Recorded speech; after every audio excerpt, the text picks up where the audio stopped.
Here's our simple egg omelette for today.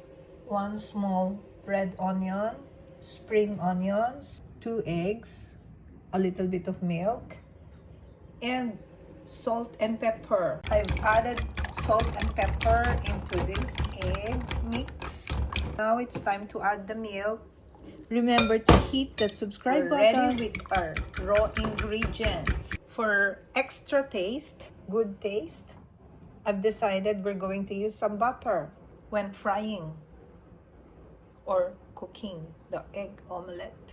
I want to stir fry our raw ingredients, the onion. Stir frying makes the onion or the onions sweeter in taste. Onions have caramelized a bit, so they're done. We add the stir-fried onions into the egg mix, egg milk mix. We're through transferring the stir-fried onions into this egg mix. We're ready to cook the egg omelettes or fry the egg omelettes. We use butter, as I said. Butter. We're ready to cook our first batch of omelette. Look at that. Beautiful colors. It will be tasty. We cook under low heat. I always want to try to roll the egg omelette, even though I said low heat, but I think this pan is not so easy to control. But look at that. You get the point, right? It's nice to have rolled egg omelettes. Oh, look at that. Almost perfect. See, I'm not an expert cook, but I know the basics and I know what I want to do.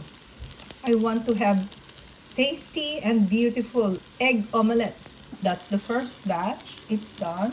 The second batch of egg omelettes, you have to be quick to tilt the pan to distribute the egg omelette mix properly or more evenly. So we'll have to lower the heat in this stove. This one here looks better, or we hope so. We can flip or try to flip it. There's another technique. We can use that other plate to flip that one. Something like that. Not perfectly done, but it looks better. This other batch, we'll try to put it in the pan for it to cook some more because hubby, this one is for hubby.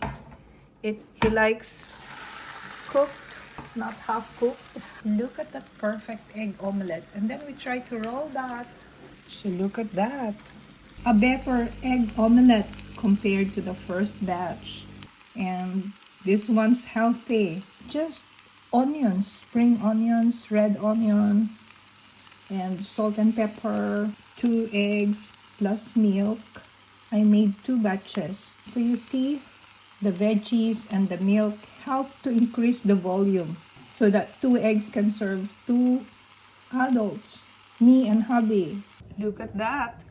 Egg omelette with the fried leftover potatoes. That's what we use potatoes for. Potatoes we didn't eat or could not eat the previous day. We just put them in the ref.